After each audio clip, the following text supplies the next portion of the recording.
Réouverture des cinémas, la fin des pubs sur les voitures et les réseaux sociaux qui se clonent. Salut, c'est Arnaud et bienvenue dans cette nouvelle édition du Flush News du 26 juin 2020. La réouverture des cinémas. C'était l'une des choses qui nous manquait peut-être le plus pendant le confinement, le cinéma. Depuis lundi, il est à nouveau ouvert au public et pour inciter les Français à revenir, les différents acteurs du grand écran n'ont négligé aucune piste en termes de communication. Sur place, les cinémas ont décidé d'attirer les spectateurs par un programme étoffé. Une quarantaine de longs métrages sont à l'affiche avec un mélange de nouveautés, de films sortis juste avant le confinement et des films plus anciens comme Retour vers le futur. Pourquoi un tel mélange? Parce qu'il y avait des trous dans la programmation. Certains films qui devaient sortir en avril ou mai n'ont eu pas les moyens de programmer une nouvelle sortie. Sur la toile, on a remarqué de nombreuses démonstrations de solidarité.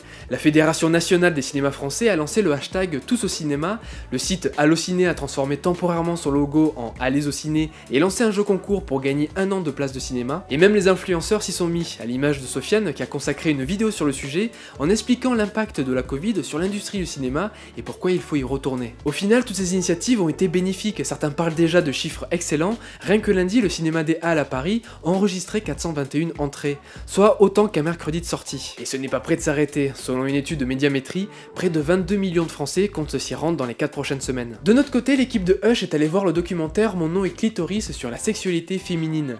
L'interview des réalisatrices sur la com des clitoris sera dispo la semaine prochaine sur hushnews.com.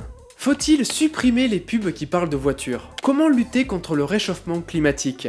Le gouvernement doit se positionner après avoir demandé à un groupe de citoyens et à des ONG de faire des propositions. Parmi les 149 idées soumises, l'une a particulièrement attiré notre attention, l'interdiction de la publicité pour les secteurs les plus émetteurs de gaz à effet de serre, soit le transport aérien, les voitures thermiques et les groupes pétroliers. Un tel dispositif existe déjà depuis 1991 avec la loi E20 qui interdit les publicités pour le tabac et encadre strictement celles sur l'alcool.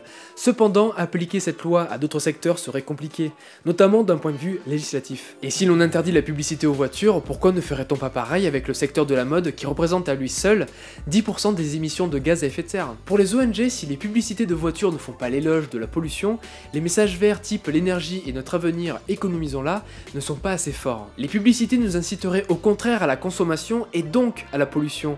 Se pose donc alors la question de l'impact de la publicité sur notre comportement. On vous a demandé sur les réseaux ce que vous en pensez, et en fait les avis sont plutôt mitigés, car le climat n'est pas le seul critère à prendre en compte. Supprimer la publicité des voitures aurait un impact économique significatif sur le secteur du transport qui emploie en France près de 400 000 personnes, et c'est aussi sans compter sur les répercussions importantes pour les médias, qui perdraient alors des milliards d'euros en revenus publicitaires. Rappelons que la publicité est leur principale source de financement. Alors, plutôt écologie ou économie? Emmanuel Macron doit se prononcer lundi, et on verra si la question, elle est vite répondue. Les réseaux sociaux se clonent. Est-ce que vous connaissez la différence entre Insta, TikTok, Twitter, LinkedIn ou même Pinterest? En vrai, il y en a plein car chaque réseau a sa spécificité. Mais avec les différentes mises à jour et ajouts de fonctionnalités, on a l'impression que les réseaux essayent de se cloner. Des exemples? Instagram avait à l'époque copié Snapchat en reproduisant le concept des stories, cette fonctionnalité est aussi disponible sur Facebook, et même désormais sur LinkedIn depuis quelques jours. Cette nouvelle option sur le réseau professionnel fait d'ailleurs débat. Est-ce que ces courtes vidéos éphémères ont véritablement leur place sur une plateforme professionnelle? Pour revenir à Instagram, le réseau spécialisé dans les photos a trouvé que c'était plutôt intéressant de copier les modèles qui marchent. Cette fois-ci, ils ont décidé de s'attaquer à l'audience de TikTok avec une nouvelle option, Reels. Comme sur TikTok, on pourra tourner et monter des courtes vidéos de 15 secondes avec plein d'effets, des stickers et de la réalité augmentée. En parlant de copier-coller, même Google ne résiste pas à l'attraction des réseaux sociaux. Après l'échec cuisant de Google+, je suis même pas sûr que vous en souveniez, le géant américain lance Kin. C'est un réseau qui permet de s'abonner à des mots-clés pour faire une curation de contenu et le partager avec des amis.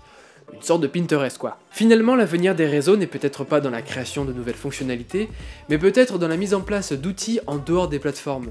Par exemple, Facebook a lancé cette semaine l'application Forecast. Elle permettrait de détecter des tendances, voire prédire l'avenir, grâce à des QCM adressés à des experts et universitaires.